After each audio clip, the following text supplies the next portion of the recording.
Welcome to VHS Sisters, a nostalgic movie podcast with two actual real-life sisters. I'm Melanie. And I'm Saysha. Get into some comfy clothes, grab your favorite beverage, and come hang out with us as I force my little sister to watch all the movies she missed growing up.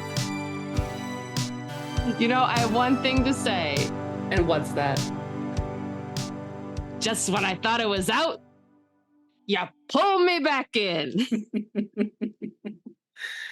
Hi, everyone. Welcome back, bitches. I'm sorry. No, don't apologize. We're not apologizing in season 3. Right. That's right. We just couldn't stay away for that long, listeners. We are back. It is season 3. You know what? It's been a summer so far. I want to hear about your summer.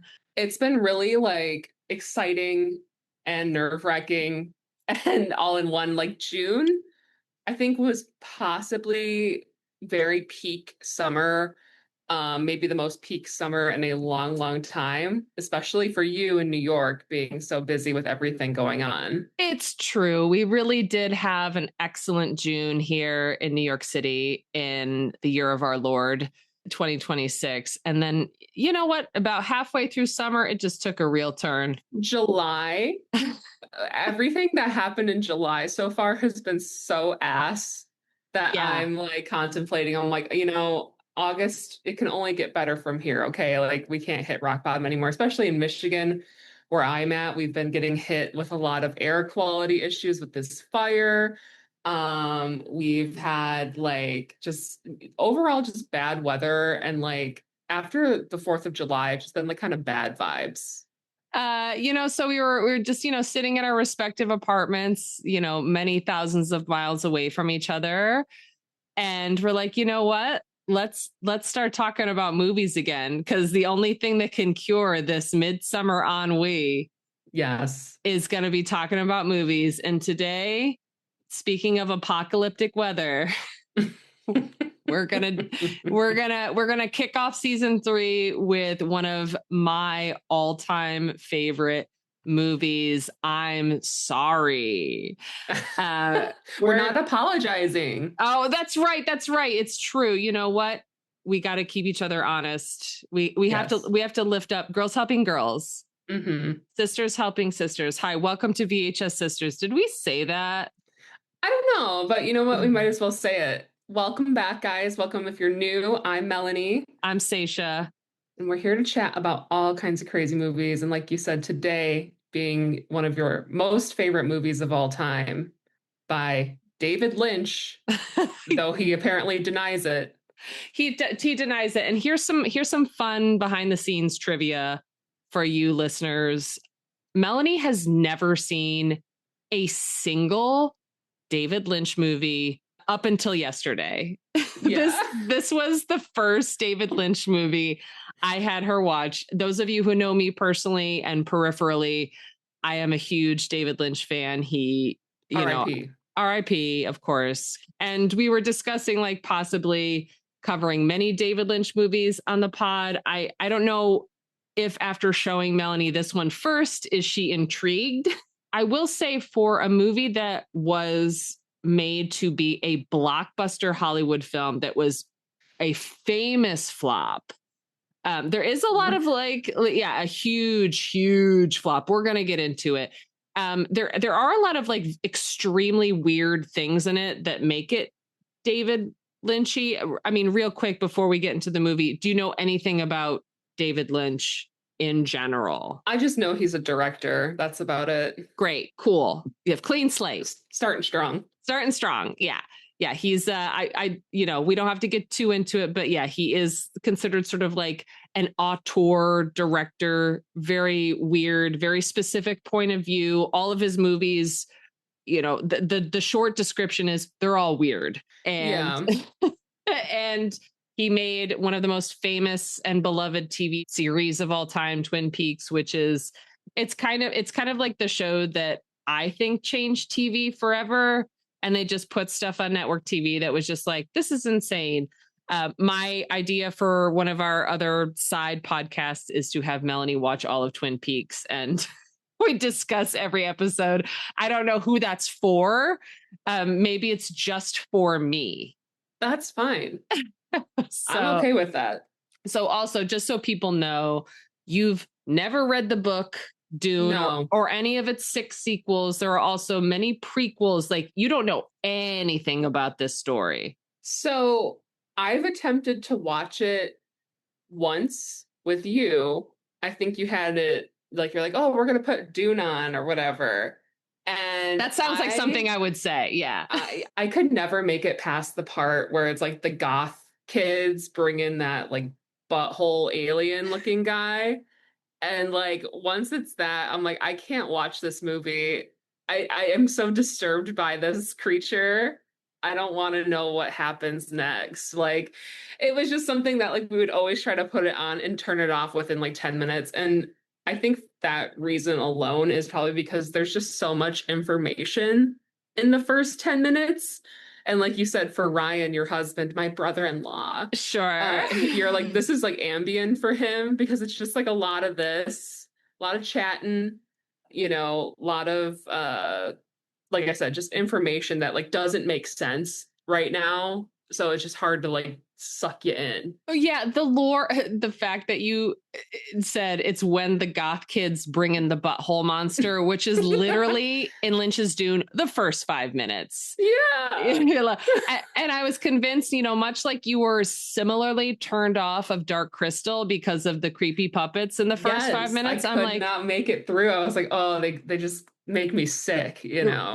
Right. And but now they're supposed to. Right. But now the Skeksis are like your favorite things. I do love them. Yeah. They're super cool. Yeah. So the butthole monsters, we'll get into the lore. I will explain what they are. I do understand how it's confusing because this movie is, for lack of a better phrase, a hot mess. And I just have a soft spot for it. I think the main problem with this is that David Lynch was chosen to be the director. He had directed previous to this Eraserhead, which is an extremely insane horror indie all black and white movie from like 1977. He directed The Elephant Man, which was another sort of like indie darling movie, again all black and white. So he was picked to do this by Dino De Laurentiis. Have you heard of Dino De Laurentiis? Any relation to good old Giada? That's her dad. Shut up. I'm serious. I'm serious. Wow. Yes. Yeah. Nepo baby. Yeah. Hello. Geez. No wonder why Grandma June hated her. Yeah. She was like, she definitely benefited from having a very rich showbiz family. Dino De Laurentiis was very, very famous Italian producer, did like Conan and like everything, like every like huge like sword and sorcery movie. He definitely like knew fantasy and sci-fi. His daughter Raffaella was like the main, how do I want to say, like the main like on-site producer for this movie. Okay. Yeah, it was just very weird that David Lynch got picked to do this. It's sort of like, plucking like an indie director who only does like art house movies to direct like a huge Hollywood blockbuster. And at the time, I think they made it for like 40 million, which was like an insane amount of money. Yeah, not bad. I mean, in nowadays money wise, but back then, totally a lot of money. Also, I think maybe it flopped because this came out like while Star Wars hype was still very strong. Like, I think all of 3 of the original trilogy was already out by then. And it's like people are looking for that and they didn't quite find it in Dune. So here's the thing. There would be no Star Wars if it wasn't for Dune.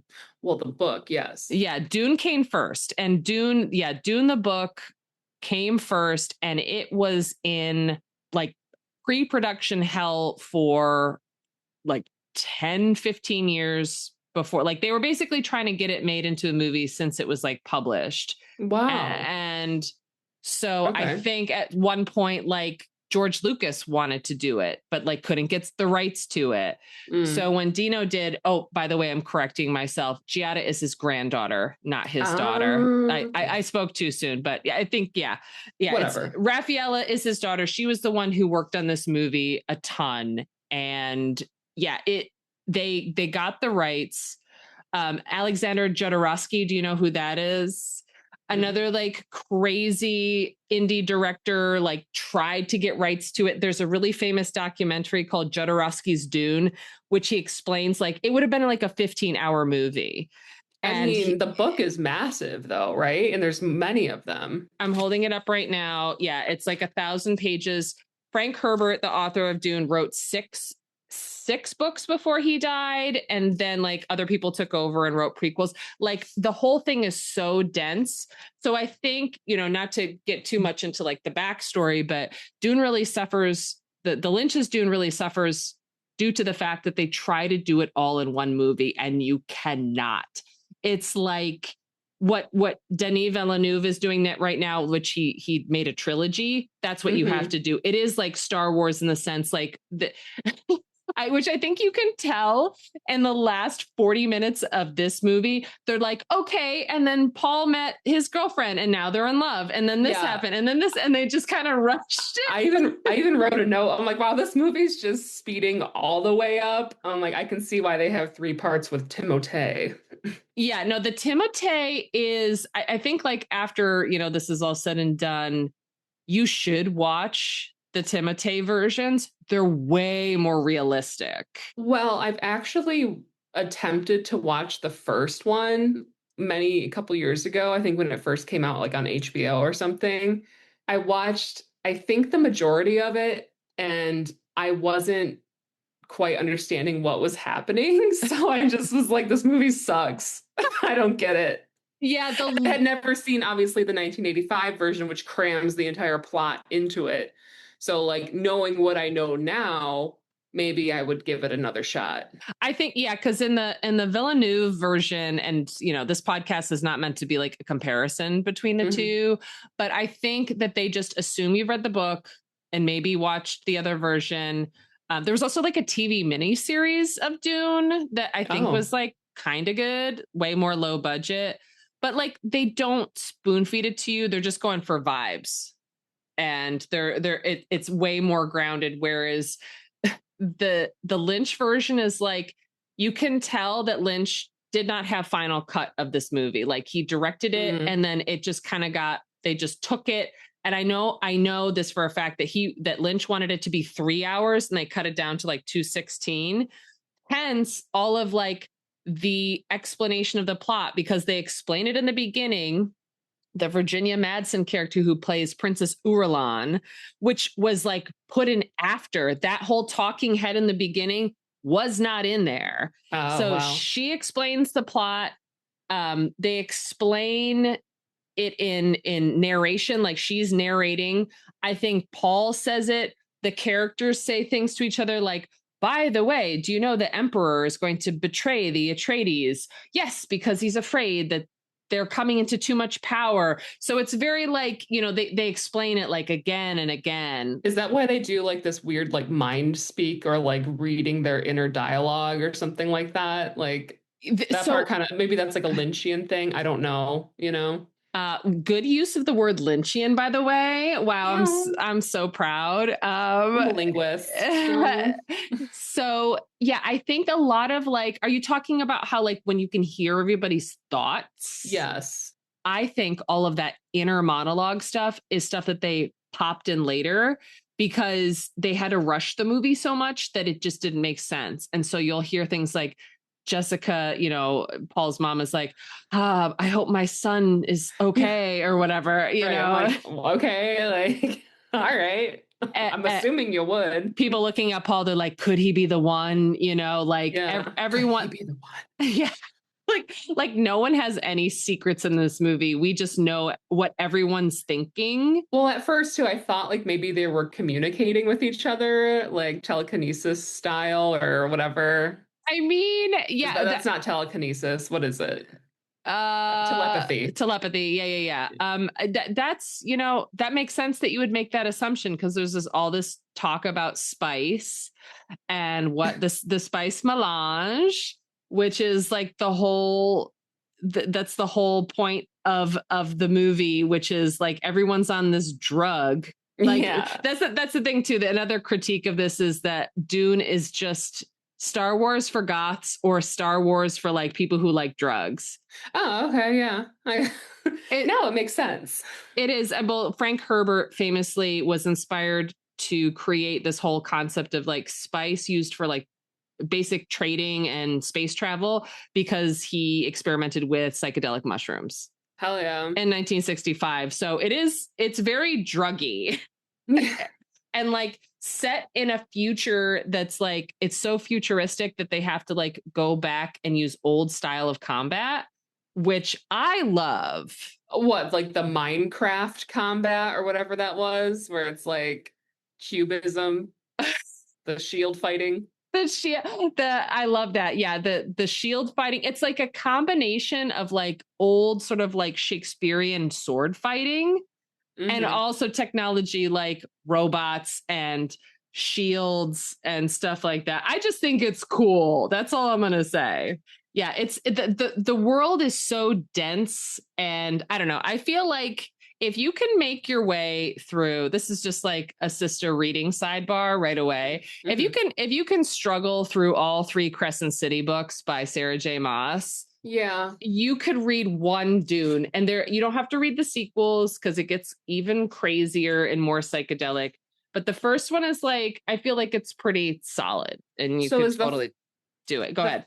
Is the first one basically everything that's in this movie, or in this like the trilogy that's coming out now? Like is the entire story in that first book encompassed in these movies at all, or is this like book 1 and 2, or? They in Lynch's Dune, they cram the whole first book into this. Okay. I believe. And then the Villeneuve version, the trilogy, they take it a little further. So you get to see like what happens to Paul and why it's not good to put all of your hope and faith into a messianic white boy, who's like colonized your land. It's a whole thing. Like basically Frank Herbert, the author, wrote this as like back in 1965 as like a cautionary tale why we should not trust charismatic leaders, and also why we shouldn't like make butthole aliens in charge of space travel. I mean, that's the thing. So real quick, like with the butts, and we'll talk about it because we're just going to jump into the first part of this movie. Like a butthole shrimp. So these butthole aliens are basically what happens to humans when they consume too much spice. So they don't really explain that well. It's kind of like WALL-E, the Disney movie. Yeah, a little bit. Yeah, they have so much spice. So the spice melange is this material that it's described in the book. I love it because they're like, it's amber and it like smells like cinnamon. And I think like Paul in the movie, the movie we watched, he's like, oh, I can smell it. Like I can smell the spice everywhere. And he's eats like, a little garam masala. Yeah. Delicious. The thing is like, it allows like these aliens who are in charge of what they call the spacing guild. They take so many drugs that they are able to, how they describe it is to fold space. Right. Which is like an interesting concept of time and travel. Yeah. I love it. They're basically creating like tesseracts because they did so many drugs. And but the payoff is, or I'm sorry, the drawback is if you take too much spice, you become a butthole alien. Oh, yeah. It's not a good look. It's not a good look. Yeah. And it's like it can open you to gifts. It's basically this whole novel series of books and movies are just cautionary tales. Like, don't trust charismatic leaders. Don't take too many drugs. Yeah, I think that's pretty like solid advice at any time. And again, written in 1965, and they were just like, yeah, this is so relevant. Like back in the day, they were just, we got to make this. They weren't able to like pop off with a full version until 1985. Then this is what came out. So yeah, like I guess, let's get into it. Like your first impressions of like just the open, like we'll break it up into chunks. The beginning of this movie, we got talking head princess lady. We hear about all the different planets. There's the planet Caladan and the planet Arrakis and Giedi Prime, and that breaks it all down. I will say, so I had the option to because you cannot stream this movie right now. At least I couldn't stream it. So I had to purchase it or rent it from Apple. And to rent it, it was $3.99, and to purchase it, it was $4.99. So I'm like, I guess I'll keep it forever or not. So I took some time and paused it and rewound a little bit to just like understand these planets and who is where and why. So like I think that alone was already helpful for me to kind of like get my bearings. But like every time again we've attempted to watch it in the past, didn't work because I'm just like I can't process this right now. So that was helpful. Like you were able to like you could appreciate how at least in this version in Lynch's Dune, like he was really trying to like give you the lore right out the gate. Yeah, and they were trying to make it seem like I don't know, super, I guess the effect that they used to make it seem like this like big, like magical, mythical sort of like, I don't know, feeling. Like they kept fading her in and out of the picture. I'm like, she's not done talking. Just leave her on the screen. I love that. Yeah, that's a great point to bring up. She's like dropping the lore. She fades out and then she's like, oh, I forgot to tell you something. I'm like, what an insane choice. It's she's hitting that spice too hard. Yo, she's spicing it. Yeah, it reminds me of like, if you ever see like, I think I see it more on like Instagram, but people make like comedy reels where they're like fading in and out, like explain. It's like your like coworker at work when you're trying to explain like that you're in a band and keep like fading in and out. Yeah. That's just what I was thinking of. I was like, look at David Lynch, like setting a trend like 40 years ago. Yeah. So we've got, huge lore dump. We're introduced to this world. How are you feeling the costumes and the sets and the lights and the production design? Like, did you have any feelings? I liked the fact that every world felt very different.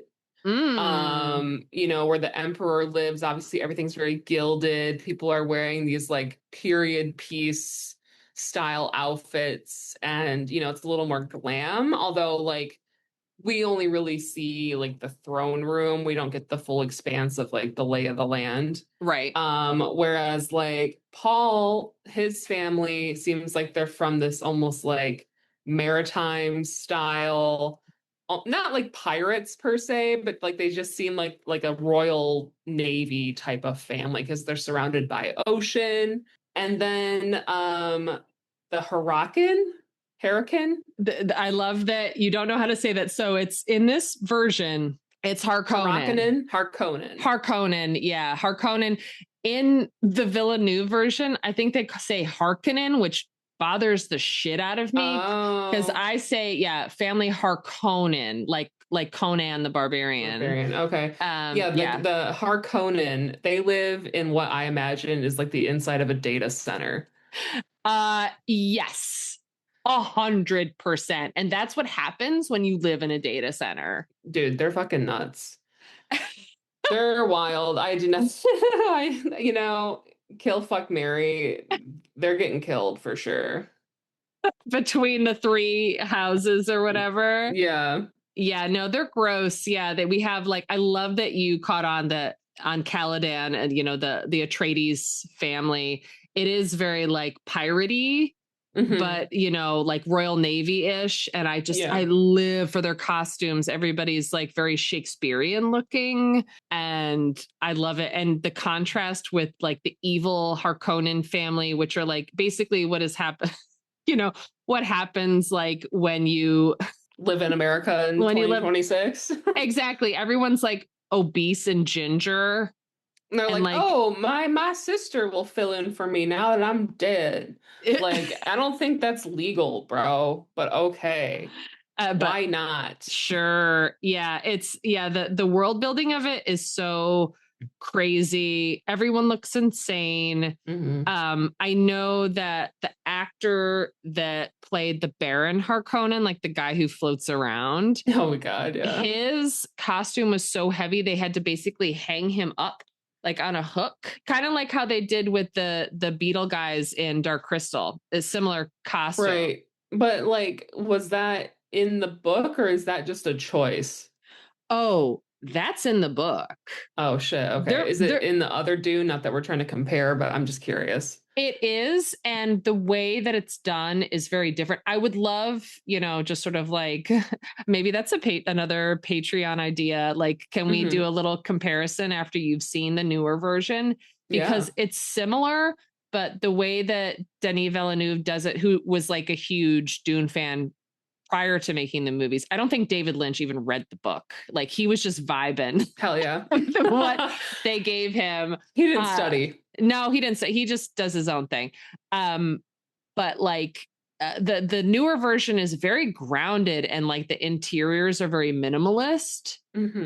Like all of the plot points are there, and all of the characters are the same, but it's like it's interesting to see like how they interpret that. Yeah, visually different. I mean, this felt very true to like 80s fantasy, like sci-fi space opera style fantasy, Absolutely. And I know you haven't seen Flash Gordon yet. I was like, if you were intrigued by this, we have to watch Flash Gordon. We'll put it on the list. We're just, you know what, guys, we just talked about our season 3 concepts, and the season 3 concept is going to be fuck it, we do what we want. I do what I want. Okay. World's ending. Deal with it. I do what I want. The guy who plays Baron Harkonnen, Kenneth McMillan. Yeah, there's a lot of like all the people who play the Harkonnens, they're like very like sinister looking actors. And then of course we have the world famous singer, songwriter, bass player Sting. And I didn't know that while watching, and I looked at him and I'm like, okay, this guy Fade, kind of hot, kind of getting what I need to get this through this movie. Sure. And I wrote a note about him, like when we first kind of meet him, he's out there like stroking his knife very like suggestively. And I go, is this Sting? ? It is. It is Sting. And he was like, I think for that role of Fade Rautha, who's like the Baron's nephew, which is weird because the Baron clearly wants to fuck him. It's very incestual, and like there's a lot of stuff going on with House Harkonnen, including a lot of skincare problems that the Baron Vladimir, I think is his name, right? Yep. He is getting down with Juvederm, any kinds of filler he can get in his ugly face, and also he was for sure on Epstein Island. Oh yeah, 100%. Yeah, no, they're really, again, it's like a very prescient movie, and it's like, oh yeah, this just happens now. Like this is exactly what has happened, and this is the future. Like you have some like crackpot Dr. Oz doctor being like, I love your sores, my liege. Oh my God, I know, it's so disgusting. But yeah, with the Fade part with Sting, I think that they wanted to get like some kind of rock star in there. I think that they wanted to get maybe Mick Jagger in there.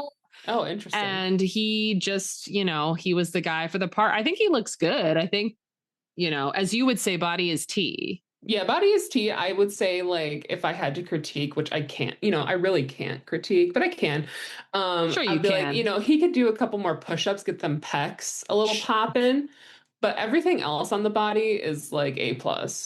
Yeah, no, he's a lean bean. Not to jump ahead, but I should just mention it because it's in my head. Sure. The scene at the very end where they like prepare him for the fight with Paul, and they find him, and he's like in this winged codpiece situation, and he does the little stretch with his arms up. It's giving Buffalo Bill. It is a little bit, but apparently they wanted him naked for that shot. They wanted him full dong.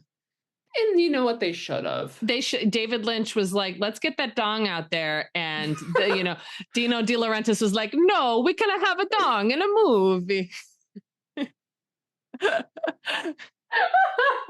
We cannot have the full soprasat in there. The only worm we can have is this big worm in the sand. We cannot have any other big worms. This is actually what happened, listeners. I don't know if you know that, but it is canon now.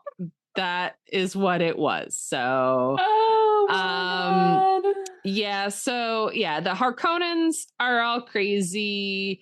The Atreides are pretty, just like normal hot. I would say they're all very like elegant and kind of aloof and removed. The Atreides, they're very like Ralph Lauren. Oh, yes, I love that compare. Yeah, they're very like American classic. Mm-hmm. Even though the father, the Duke, is like, I forget what his heritage is. He has sort of like a Italian or Spanish accent. I don't know what he is. Well, both of Paul's parents are extremely hot. So yes. I'm like, kudos to you. Yes. Sorry, not to cut you off. Go ahead. Yeah. No. That was it. They're just hot. Full stop here. Yeah. How did you feel about Kyle MacLachlan as Paul?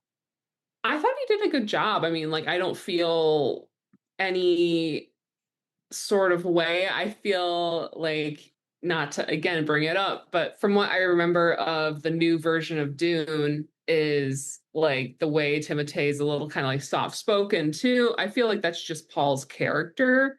But then, like, obviously, as the movie goes on, he becomes like, more, how would you say? Assertive? Like, more assertive or something. I wanted to say sentient, but that's not the word. Anyway, he becomes more assertive and, he's feeling his power. Okay. So I think like the way he played him, I don't mind it at all. I think that's just how the character is supposed to be. But he's a cutie. It's funny because like mom walks in while I'm watching some of it and she goes, "Oh yeah, he's from Sex and the City." I'm like, yeah, no shit. He's from like everything. Yeah, MacLachlan works. He works. Yeah, he's most famous, I think, for his relationship with David Lynch. This is like where he met David, and they had like a lifelong Kyle MacLachlan is the star of Twin Peaks and was in Blue Velvet and like all these other like incredible films and shows. So yeah, this is like I think it's an important film in the sense this is like the start of their relationship. But yeah, Kyle in this role, he's a little old because he's supposed to be like a teen, right? He's supposed to be 15. Oh no shit. Yeah, so he's a little old. If you want to be a purist about it, that's where I do think again, you can't just not bring up the Timothée version. We always talk about Timothée on our pod. Okay, new listeners, shout out to Timothée. Whatever. Without you, we don't have anything to poke fun at. It's so true. Yeah, I think Timothée does a really good job at like embodying like that little bit of like rich boy. He's supposed to be like a little protected and like that rich boy sort of like snootiness. That's just him. Like he's not even acting.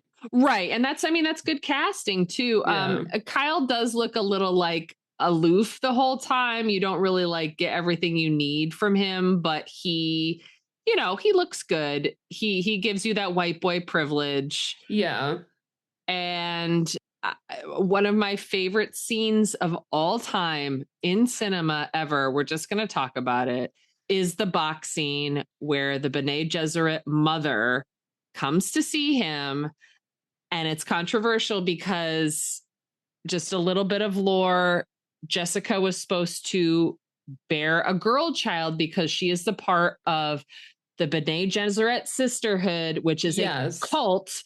It's a cult of telepathic witches, space witches, who are plotting to control the universe.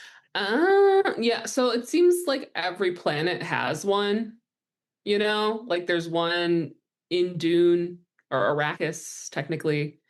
There's one, obviously, with the Emperor, who is the one who comes in to put your hand in the box. Yeah, that's the scene I'm talking about. And it's just like that that scene, not to overuse this phrase, but that scene lives in my mind rent free. Every day. I can quote it from top to bottom. The actress who plays the mother, Sean Phillips, who's she's so fierce. Like, it's the whole idea of the B'nai Gesserit sisterhood. People have critiqued it into being like, oh, it's this really like sexist idea that like powerful women they're basically like the Illuminati.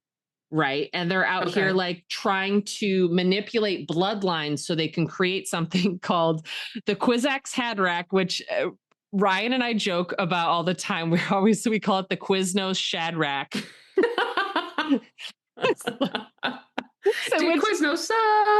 Quiznos sub. Yeah.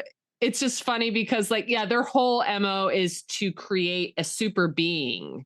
Okay. And they're like, it can't be a boy. Jessica was supposed to give birth to a girl, but so that they could marry the girl to one of the Harkonnens. They're out here trying to like puppet everybody. They're playing Sims. That's how I play Sims.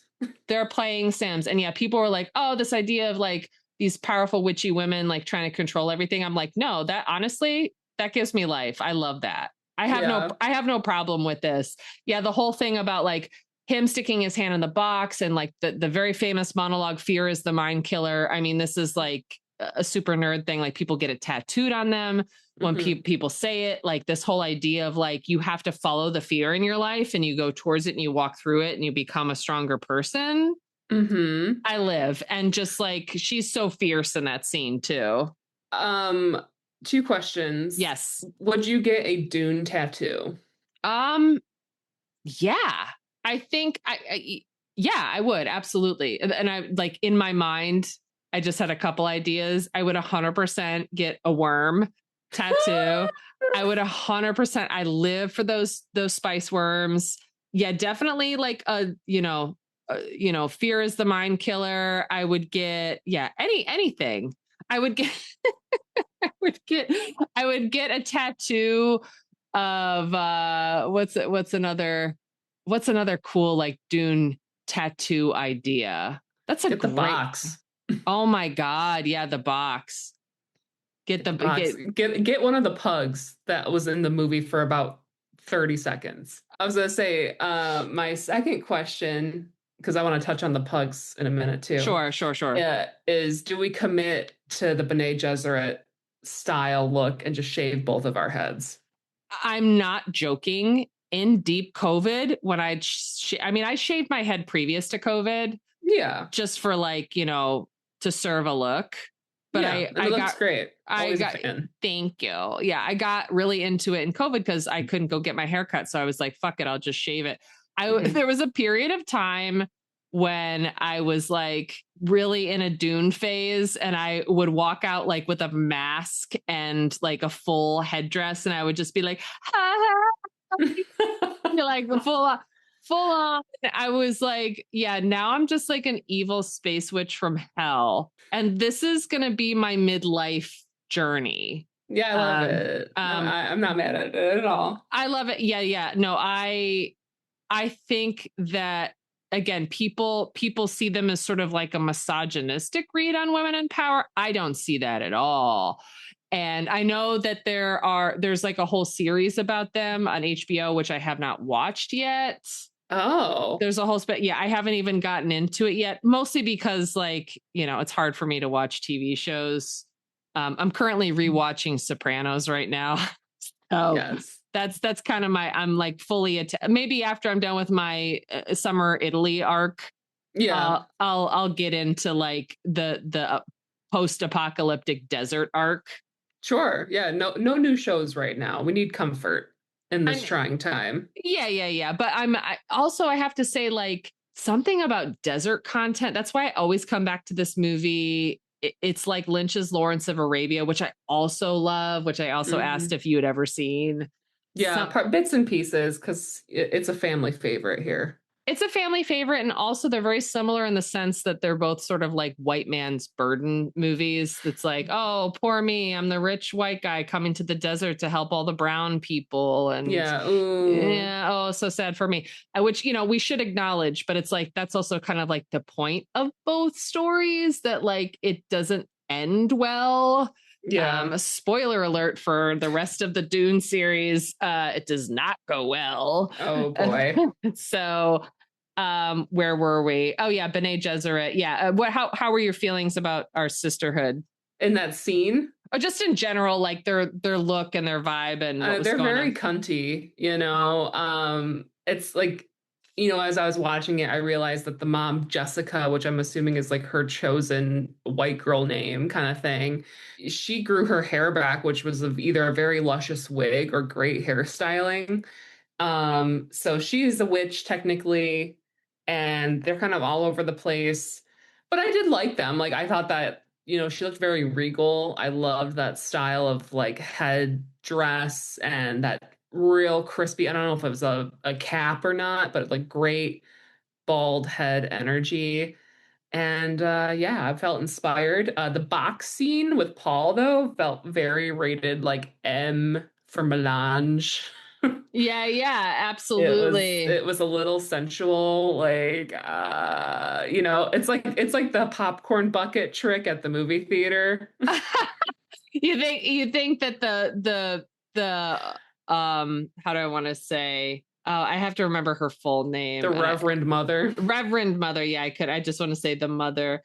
Reverend Mother Gaius Helen Mohiam. That's a lot to remember. But she's like Silky Nut, Dr. Reverend Silky Nutmeg Ganache. It 100% is. Yeah, she's the one that is like the Emperor's advisor, and she's Jessica's superior. That's the thing too. It'll like go back and forth between these like very elaborate sort of Shakespearean names, and then like there's a character named Jessica. There's a character named Duncan Idaho.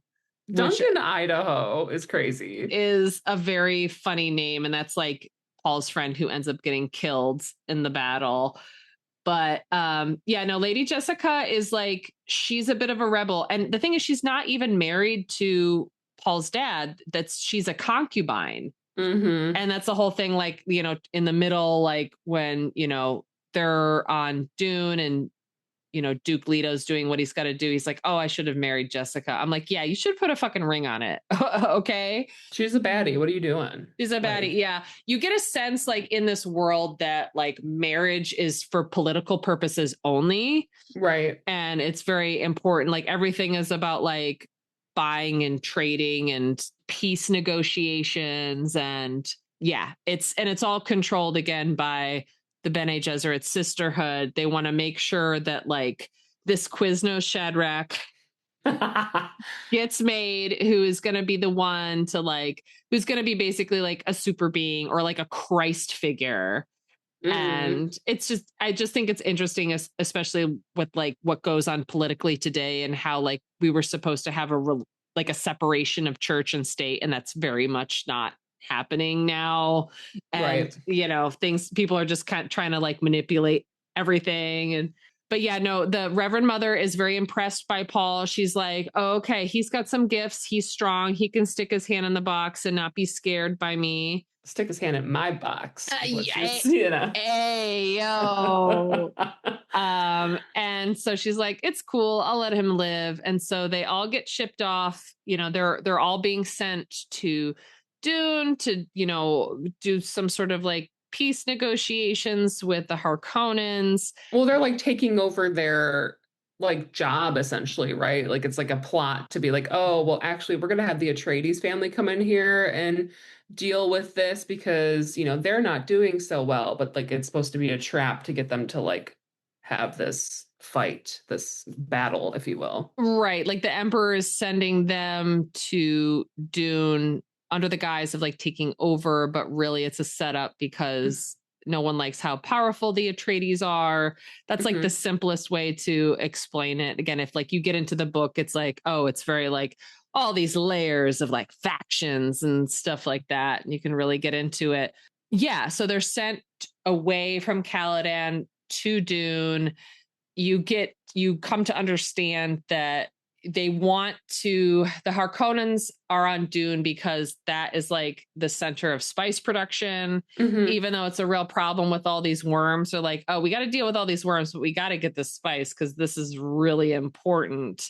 And so I love how I said in the beginning, I'm not going to break down the plot and I just cannot help myself. Help it. But it's like, you know, I'm trying to understand a lot of different things about the movie, and it's easier to kind of go in order. But at the same time, like, because I could like jump ahead and stuff where like the worms basically like become their friends, you know, like Paul's like, I'm gonna tame this worm.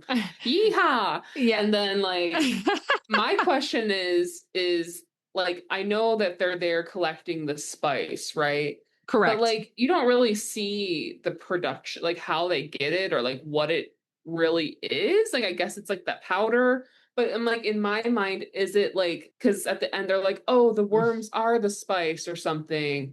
And I'm like, oh, is that because it's like their poop? Is it like a dead worm? You know, like how like a dinosaur is basically oil to us now. Is the worm like a dead worm spice? I don't know. That is, I love that you're like, is it their poop? Yeah, like what's the product? Like, how do we get the product? Because everything else is looking like sand. Because if that's the spice, y'all should just be taking a bucket out there and start scooping that sand up. It's not the sand, it's something that they're digging out of the sand. So I'm like, is it a dead worm? Is it something else? I never saw like the raw form of the spice, you know? So that's just me. So the production of spice is actually like really complex. And I think if they had tried to explain it in the movie, it would have been another 45 minutes. Like that's the hour, you know, that's the extra hour that Lynch wanted to put in. But I think the best way to explain it is like, so like deep beneath the sands, it's like the larva of the worm. They excrete this substance that mixes with the underground water. The substance. Yes. And so basically once it's exposed to the heat and the sun, it transforms into what they call the spice melange. So it's like they need it. I think it's kind of like, I mean, I don't know what worm babies. It's worm babies. And then also I feel like maybe, I don't know, I can't speak for Frank Herbert. He's dead, but I think he was probably inspired by like silk production. You know how they need like silkworms. Silkworms. Mm-hmm. Yeah. It's like, but it's like deep beneath the sand. Okay. And so like basically they're mining for oil. Do you know? Like, you think of like the setting, like also like all of the names and everything and how everything's like Muad'Dib and, you know, all this stuff like that. I was like, was he thinking of the Middle East and oil production in the Middle East? Like probably was thinking of that too. So yeah, it's like, yeah, the more I talk about it, I'm like, yes, this is why I love it. It's like, it's like taking actual like things that are happening like geopolitically in the world today and like putting it in this crazy fantasy setting that's so far off in the future that again, it goes back to like old style stuff that I love. It's like, yeah, it could be the Earth 3,000 years from now. Well, yeah, or 8,000 because it's the year 10,000 something, right? Like, right. Yeah, exactly. It's like super, super far off future. But yeah, once the Atreides are on Arrakis, the planet Dune, you get introduced to all of like this crazy desert technology. So like we just explained, all the spice mining. Also, my favorite thing, the still suits, because I want one. Yeah, those are actually really cool. I call it the Dune suit.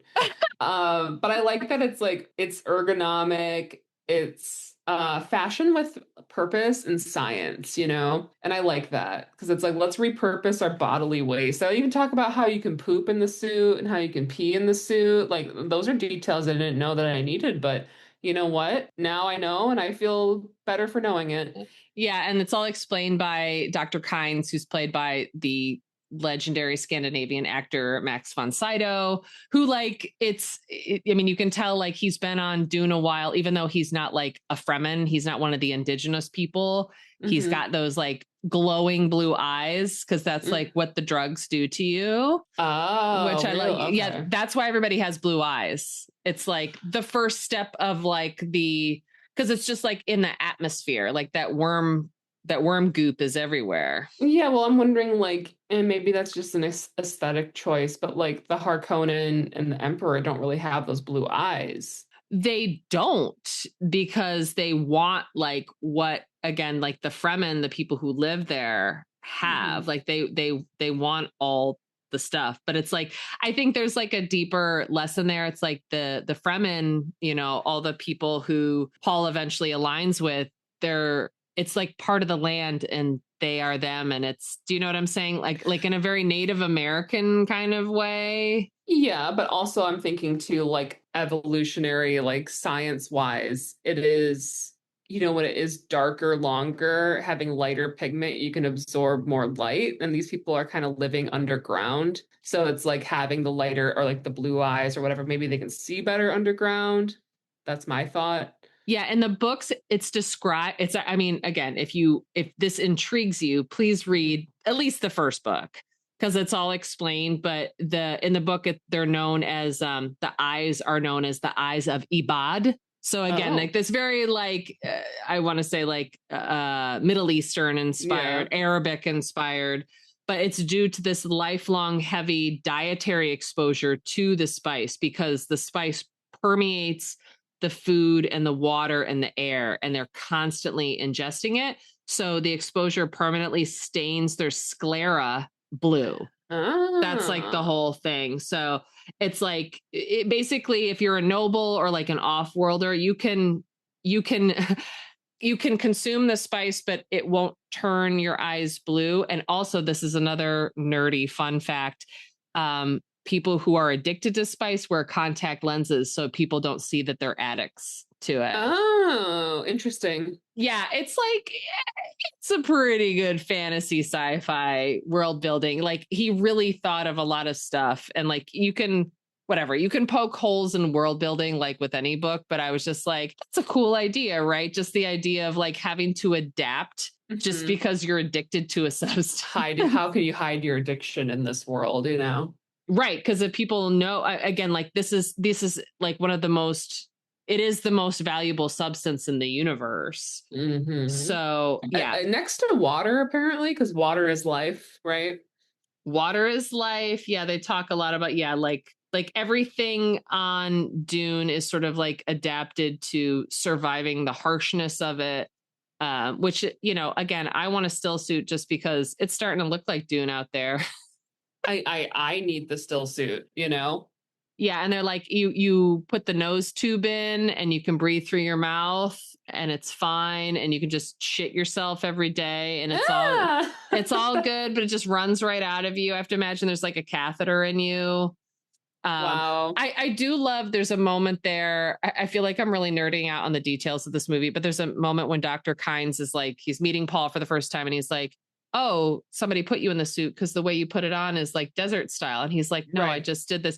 And this idea that like Paul was meant to be here and be the leader of these people. And he just intuitively knew how to do his suit. Like I don't know. It just gives me like a chill. I was like, I love that so much. And they talk about that a little bit in the newer version too. Like he has dreams, just like he has dreams in this version that it's like, it was meant to be. And I don't know. I think that the chosen one trope in sci-fi fantasy can be kind of boring because it takes away like he doesn't get to make his own choices, right? Like he's predestined. He's predestined, and that can be kind of boring. But I think I don't know, something about this movie. It's like he's discovering like how cool it is to like be a part of a people that he was always told were like bad people. And I think that's a cool plot point too.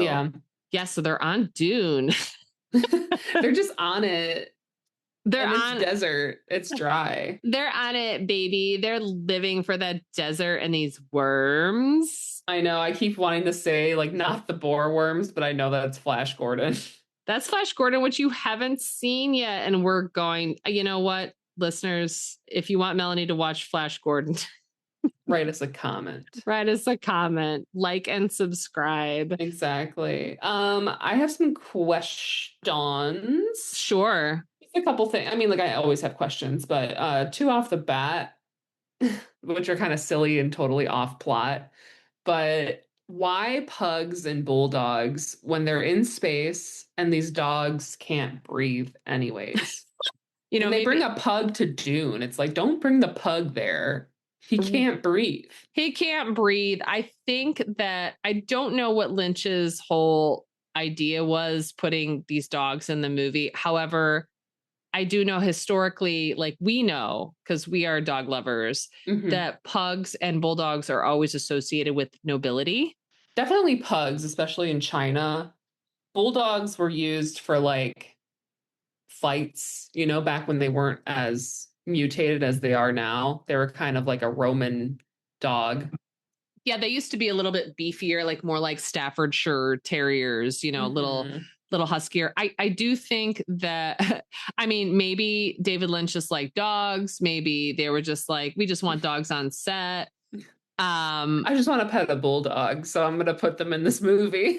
Bulldogs are in it for like 1 second. Pugs, Patrick Stewart straight up carries one into battle.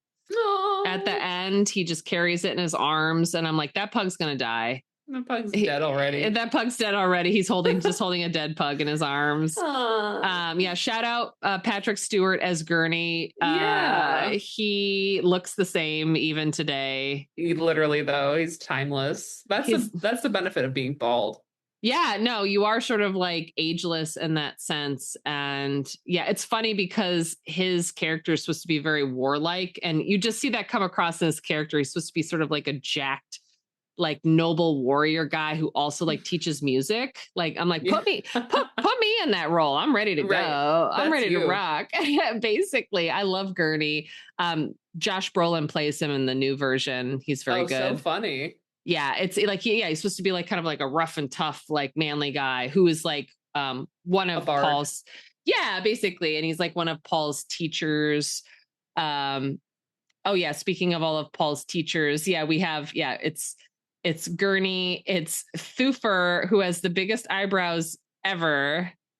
Next to I know. Brad Dourif, who plays Piter, who's like one of the Harkonnen advisors. Everybody's got like a crazy eyebrow in this movie. There's no waxing happening except for on Paul's planet. And then we have, I bring this up just because this is a plot point, but we have Dr. Yui, who's played by... I call him Dr. Yaoi.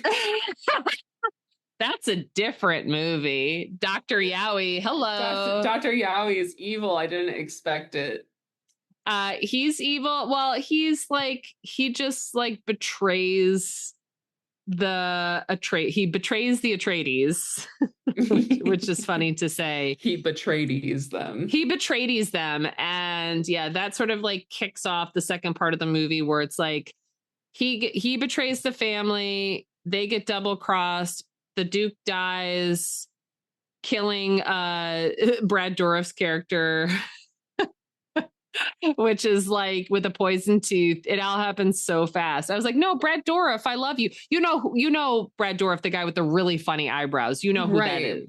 No. You don't know who that is. Him? Oh my God. So you've watched all Lord of the Rings.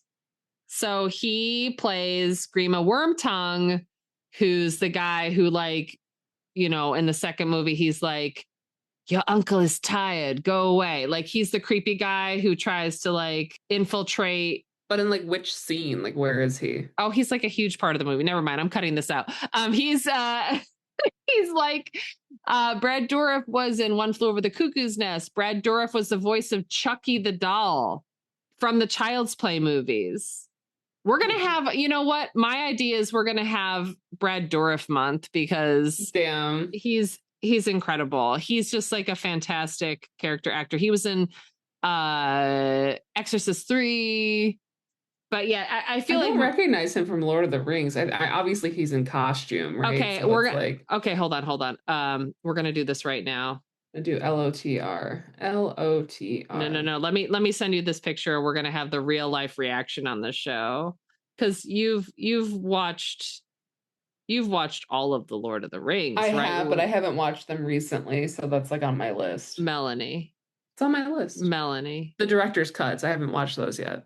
Again, I watch those every year at least once. At least once. Ew. So Grima Wormtongue is like the creepy guy who's like, don't listen to them. You know, he's the Isn't that what's her face's dad? Sure. Yes, he is somebody's dad. What, you talking about Brad Dourif for the king? The king.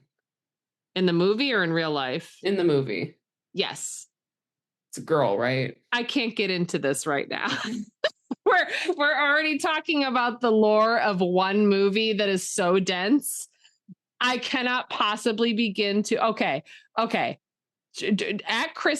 listeners, you tell me, during Christmas, do I make Melanie watch every single Lord of the Rings director's cut, all 4 hours of each movie, and we talk about Lord of the Rings? That would be a Christmas present for me. I think Melanie would never speak to me again. No, I like Lord of the Rings. That's the thing, but it's like I haven't seen it through in quite some time. Wait, so you've never read the Lord of the Rings books? No. Melanie. Why are you out? Sorry, let me just sidebar for a second. You read everything that Sarah J. Maas has ever put out. You read fucking fantasy TikTok novels where girls be getting their butthole blown out. No, I don't always read the butthole blown out ones. And you haven't read? Have you read The Hobbit? No. Oh my God! I'm gonna leave. He's in the hole. I'm gonna leave this whole. You've never read The Hobbit? Okay. We're gonna, this is just gonna be all sci-fi fantasy this season. I'm saying it right now. We will not watch a single love movie. I'm okay on the love movies, but something, give me some variety. Holy shit. We do what we want, okay? We do what we want. But in the meantime, gotta get through Dune. Almost there. We're almost there. Yeah, I mean, at this point, sorry, it's almost like we can do what the movie did because there's a big, huge battle with pugs. Jessica and Paul get thrown into the desert, and then it's like a speed run to the end, basically. It really is. Yeah, they're like talking about, Paul. Before they did that, Paul's like rolling off the spice, and he's like, I feel nothing. I'm like, damn. That's rough, bro. He's so zonked out. He doesn't feel anything. Even like like what they call the weirding way, Yes. weirding way. Nothing else came to mind when making this. I love the term the weirding way because again, it's just weird. Like, how else do you describe it? They basically use the power of sound to kill people. And sometimes they'll like focus it through a weapon. So you see like sometimes the Bene Gesserit sisterhood, like Jessica, you hear the Reverend Mother do it. They use like a weird voice. Like, yeah. Which I think is the coolest thing. It's like using your voice to like it's basically Jedi mind tricks. Like fucking George Lucas ripped that off totally. Like they don't do the voice, but it's just like, it's very much like, these are not the droids you're looking for. Like you can manipulate through your voice. So, that comes to play like later in the movie when they're just like, oh, right. Like with the use of all of these, with the spice and the training, you can use words to basically kill people, which is kind of sick. That's kind of like a D&D spell. It's like power word kill, which is like one of the most powerful D&D spells, like 12th level, whatever. You can you say a word and just drop someone. We never played a campaign that long to like get to that point, but you can kill people with a word. We gotta get there. Let me see here. Yeah, we're talking about eyebrows. People don't trust people with crazy eyebrows. The fucking alien comes back again at some point, and I wrote, I hate this ugly ass alien, bro. I'm so over him. I'm tired of this alien. Stop putting him on my screen. When does the alien come back? Like they're I forget. Like I think something like the Emperor's trying to leave, or like he's coming to Dune now or something. And then the little alien goes out there and floats around and they're folding space. And I'm like, just get off my screen, bro. Yes. I'm tired of you. You do. So yeah, you see they're called like transporters or something. Yeah, you see them in the beginning, and then like when they in the middle of the movie, when the Atreides are like, when they're going to Dune, they need these butthole aliens to get them there, because I'm just gonna call them that. They need them to use their powers to get them to another planet. Otherwise, interplanetary travel isn't possible.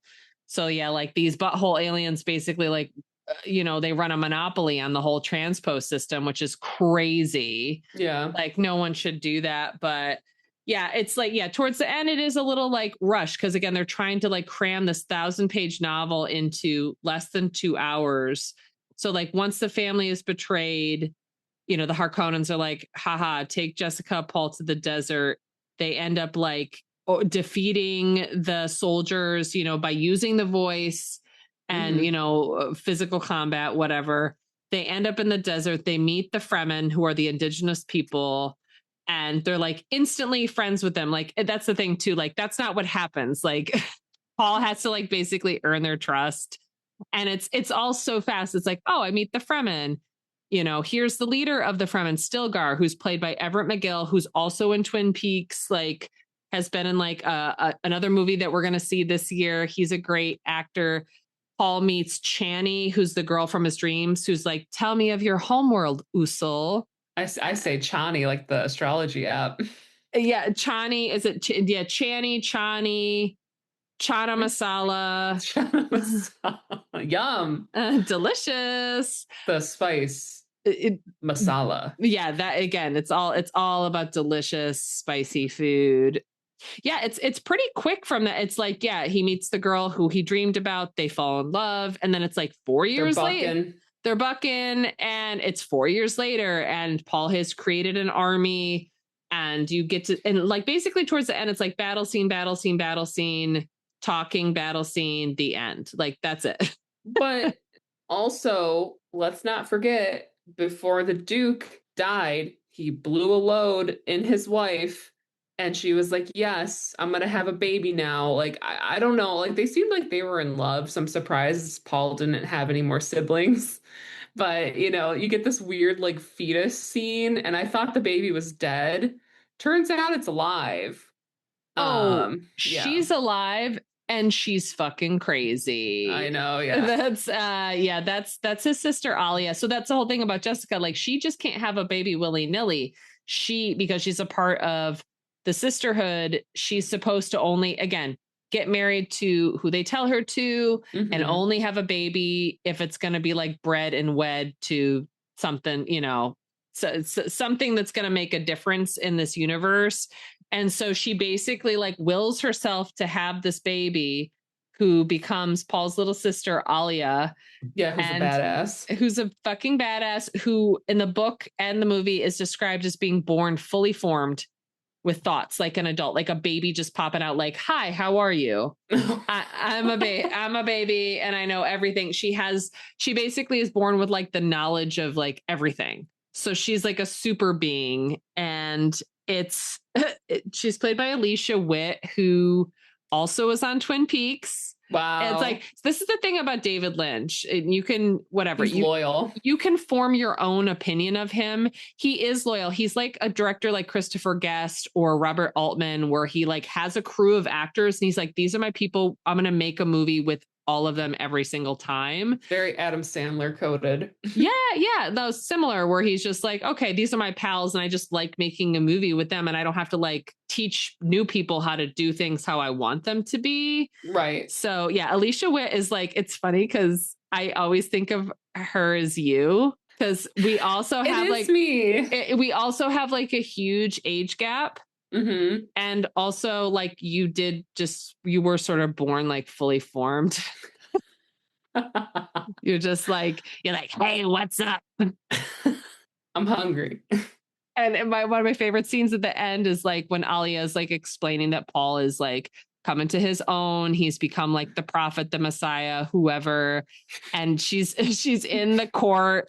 And I'm sorry, you can explain it. No, I don't have to, but it's the best part, I feel like, of the movie.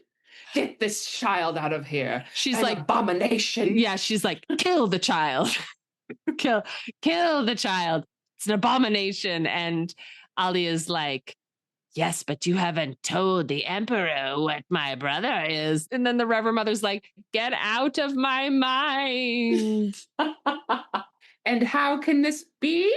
Yeah, it's very quotable. It's a very like quotable, insane kind of movie. And yeah, the ending is like the last 40 minutes. Again, this is a person, me, myself, Saysha. I have such a soft spot for this movie. I do watch it once a year, just like all the Lord of the Rings, which soon you will too. Mm-hmm. Like now Melanie's seeing her future and it is dark. No, it's good. It's dark. See, here's the thing though. We had a tiny window of like incredible summer, peak summer, as you said in the beginning.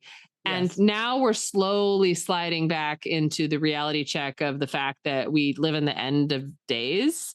Correct. And it's fine. But let me tell you, the only way to survive and to get through is to watch these epic fantasy movies in which they kind of tell you how to navigate it.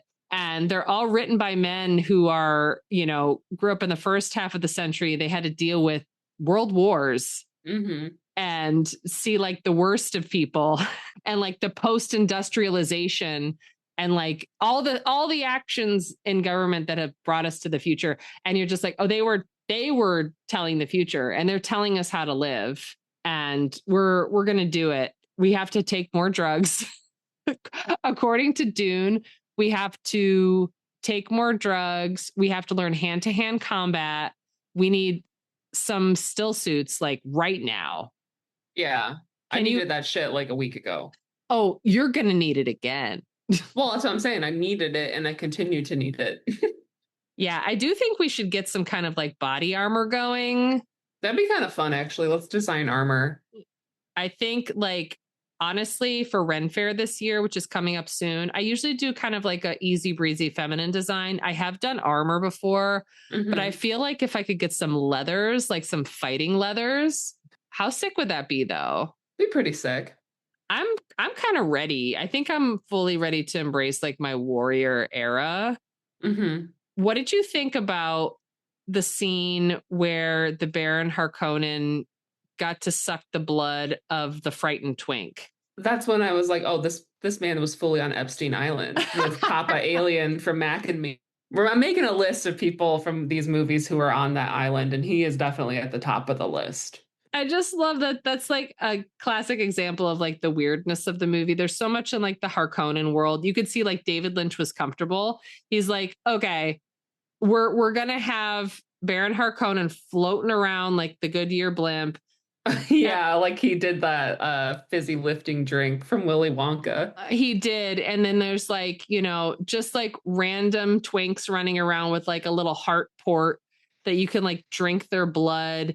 There's a lot of weird animals. Like, so we talked about how the Atreides have pugs and there's bulldogs. There's also like, there was that one scene at the very end of the movie with the cat, like a hairless Mr. cat. Bigglesworth. Mr. Bigglesworth was there in a scene where it's like, it did not need to be in there because you can see they've trapped Thufir, who's like the Atreides mentat. They don't really explain what a mentat is, but a mentat is like a person who has like, he's basically like a human library. Yeah, he's like a scribe, but he's not writing shit down. He's like AI. It's all up here, baby. It's all up here. Yeah.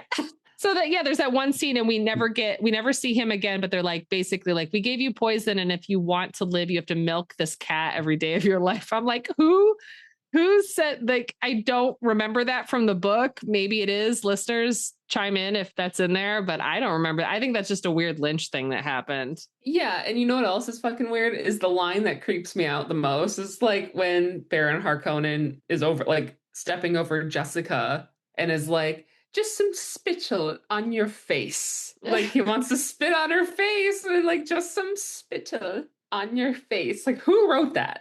That's so fucking nasty. It's nasty. I don't get down with spitting or anything like that. I think that Lynch maybe wanted to make this like a rated X movie. He wanted to put the dong in. He wanted, bring back the Lynch cut. We want to see dong. We want to see Sting's dong. We want to see, if you're going to do like full on spit, sexual humiliation, let's just go, I guess. If you buckle up, buckle up, baby. Yeah. Do you have were there any highlights for you? I know this was a weird movie. Let's talk about, did anything hit for you, or were you just watching with like your jaw agape the whole time? My jaw was agape, I will say, for a lot of it. I was just letting it happen to me rather than really experiencing like the highs and lows myself. But now after having a day to process, I feel like a lot of the highs were, I would say, the Bene Gesserit. Like, honestly, I think that they are fierce, and I love that, they're trying to control the world, whatever. But I just I think just the complexity of all the different characters and seeing how they interact, I think that was probably the most interesting. And like the high points for me, obviously, like, I didn't feel anything when Paul fell in love with Chani because it happened in 2 seconds. Yes, this movie should have been probably 3 hours. I feel like it might have been even better. Yeah. If so, but like having the gist of it, I think it's really interesting, and I ended up actually liking it as a whole. More lows for me as far as like the butthole alien, not really seeing the spice. Again, things that could be solved with having a longer movie. But yeah, overall, I mean, do you want my rating? Yeah, let's just say it. What do you rate this movie? Honestly, I'm gonna give it an A-. Oh my God. Yeah, Wow. B+, A- territory. I want to push it to A- because of how camp it is.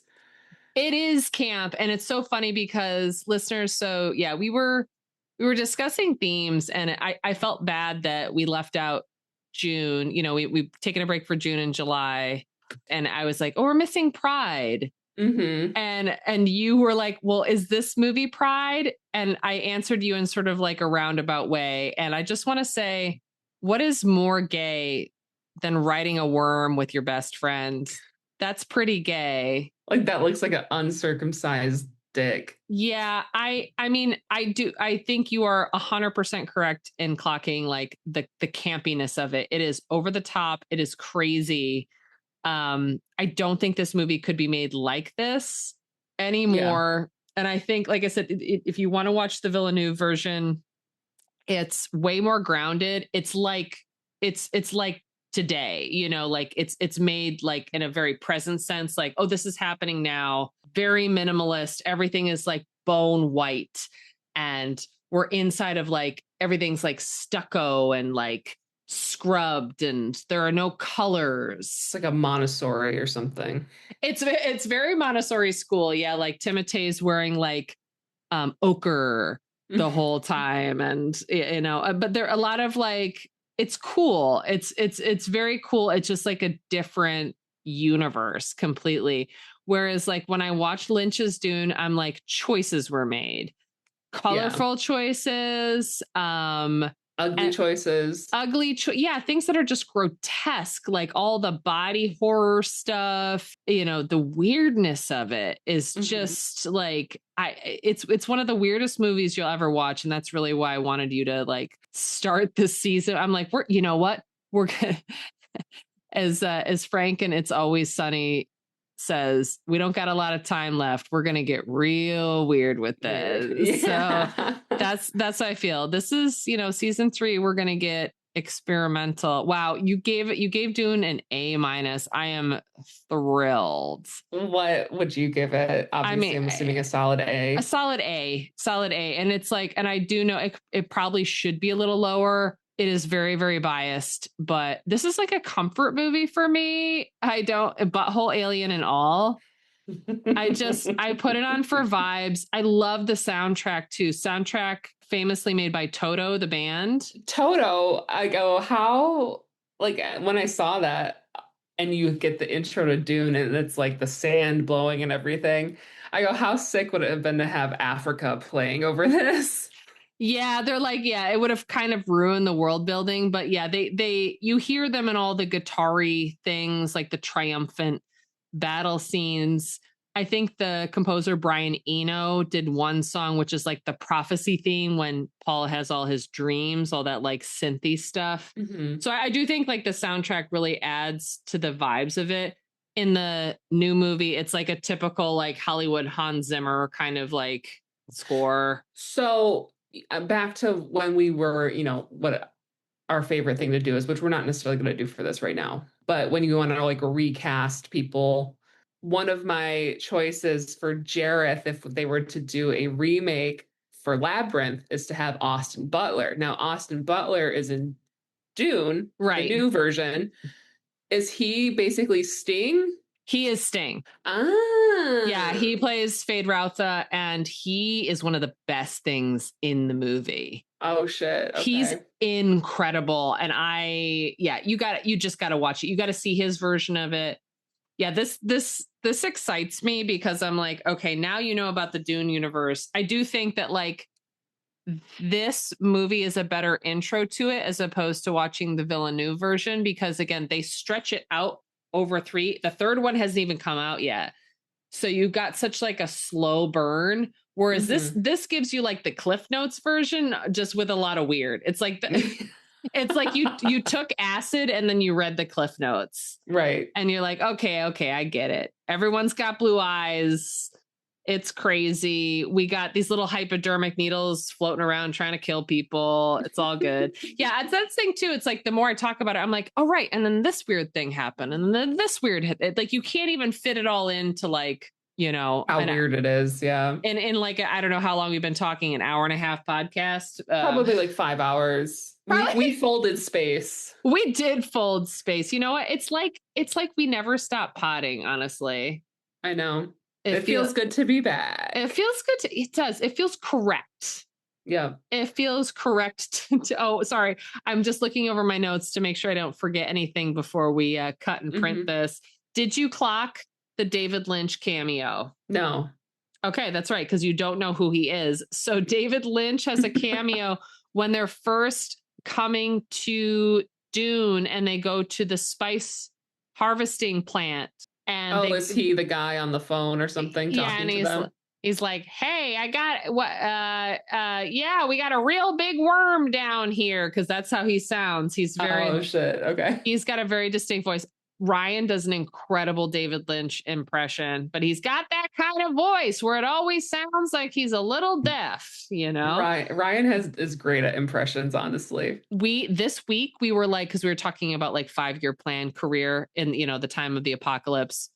And I was like, you need to do voiceovers. Like you need to do cartoon voices. Like he's so talented. Like he can do an incredible Arnold. He can do an incredible, like basically any cartoon character. He could do like every character on The Simpsons. And I'm like, you're so much better. Yeah. He should do, like, I don't know if Adult Swim is still things. I'm assuming they are. It's not probably this at the same level it was 10 years ago. But like that would be a great place for Ryan. Like, what was that show that Seth Green, I think, created? Oh, Robot Chicken. Robot Chicken, yeah. Yeah, he would be so good on Robot Chicken. And I think Ryan knows a lot of those people. Sidebar. Maybe I won't put this in. But like he worked in MTV animation, so I feel like he knows a lot of people like that. Maybe that's the way. Somebody learn animation real quick. So we can start making our own cartoons. Hey, you did do that whole cut and paste animation thing. I did. I love that. That's fun and that's up my alley. When we were at the Museum of Moving Image last fall, when we released our Dark Crystal episode, we went to see the Henson exhibit. Melanie did a really incredible, how do you want to call it? A cut and paste animation project there. Oh yeah, like a stop motion. Yeah, we really gotta get down with the arts. Oh, my husband's back from the laundromat. Must be 90 minutes have passed at least. To end this, as you were mentioning about 5-year plans and trying new things, the quote from Dune that I have to bring out is, without change, something sleeps inside us and seldom awakens. Oh, yes. I love that. It's true. Yeah. The sleeper has awoken, gets brought up a lot. The whole idea of like waking from your sleep. I love that. That's a great quote. Yeah, next to like fear is the mind killer. Like that's the one. Mm-hmm. You know, and you know how you wake up from sleep? Take more drugs. I was gonna say, go back to sleep. Good night. Good night. Yeah, I don't know. Like, yeah, maybe this is the year I get really into psychedelics. Oh wow. Yeah, listeners, I don't do well on drugs, and you know, I like control. I'm gonna focus my energy on physical training. There you go. Honestly, how about you? Are you into drugs or physical training? I would say more so physical training at this time of my life. Maybe there was a time for more spice in my 20s, but I have now evolved into my next Pokemon evolution. Yes, I love that. I don't really have a lot of time for that right now, but I if you want to go on a psychedelic journey with you, I'll happily, hold your hand. All right. But do you want to hear Mom's review? You can totally cut this out if you want. No, I want to hear it all. Let's hear it. Okay, so Mom's never seen Dune. Okay. She still hasn't watched it. Maybe I will make her watch it now that I own it. But her association with Dune is that I've never watched it. There's a lot of sand. I saw enough sand in Star Wars. I'm good. Wow. I was going to say, is this a legit review for Mom? Because there's no way in hell she would sit still for a 2-hour and 16-minute movie. That's her review. I already saw enough sand in Star Wars. I'm good. I see. And now I got to get on the horn and say, you better put some respect on Dune's name. Because if there wasn't Dune, there wouldn't even be a Star Wars. And George Lucas is a hack. Oh, shit. And he should get his own ideas somewhere. That's my fighting words. And George Lucas, if you're listening, a sellout. You're a fucking sellout. Honestly, yeah, George Lucas, while I'm here, you put the stupid aliens in the new version of Star Wars. No one asked for that. No one. You should have just kept that for you. We didn't need to see that. Is all I'm saying. You mean like Jar Jar Binks? No, I mean like they redid the old Star Wars and they popped in all these really bad CGI things that didn't need to be in there. Oh. Have you not seen them? It's another movie that's on all the time. Am I catching every detail? No. Okay, I'm going to Clockwork Orange you for the rest of the season. We're watching every single Lord of the Rings and also every single Star Wars. You know what? This is Saysha's season of punishing Melanie into watching every nerd franchise that, we're going to watch every Star Trek. Listen, I made you do themes, okay? That was my revenge. I said, we're doing themes and we're going to stick to it. But no. We're going to do what they're doing this season with British Bake Off, Great British Bake Off, where they have an episode this season I've heard where it's going to be like audience's choice. So I feel like we need to hear more from our listeners this season. Y'all, tell us what you want us to review and watch. Anything's better than the greatest, anything's greater than when they did on Great British Bake Off, the tacos. Oh yeah, that was a dark time. Yeah, that was Mexican week. I'm like, they don't know what that is. They don't know. I'm sure that there are Mexican immigrants there, but yeah, but like not like here. I tell you what, the British people, they don't know about that spice. They don't. Well, unless they're stealing it, Hey, and with that, we're back. Thank you for listening to our woke podcast. Hell yeah. It's been great being back and feels like we never left. That's it. Dooney. We'll see you next time. Bye. Bye. Thank you so much for listening to this episode of VHS Sisters. We hope you've had a fun and cozy time. Please consider liking, leaving a review, and following us on your podcast platform of choice. If you'd like to chat with us, please email us at VHSsisterspodcast@gmail.com. Love you. Bye.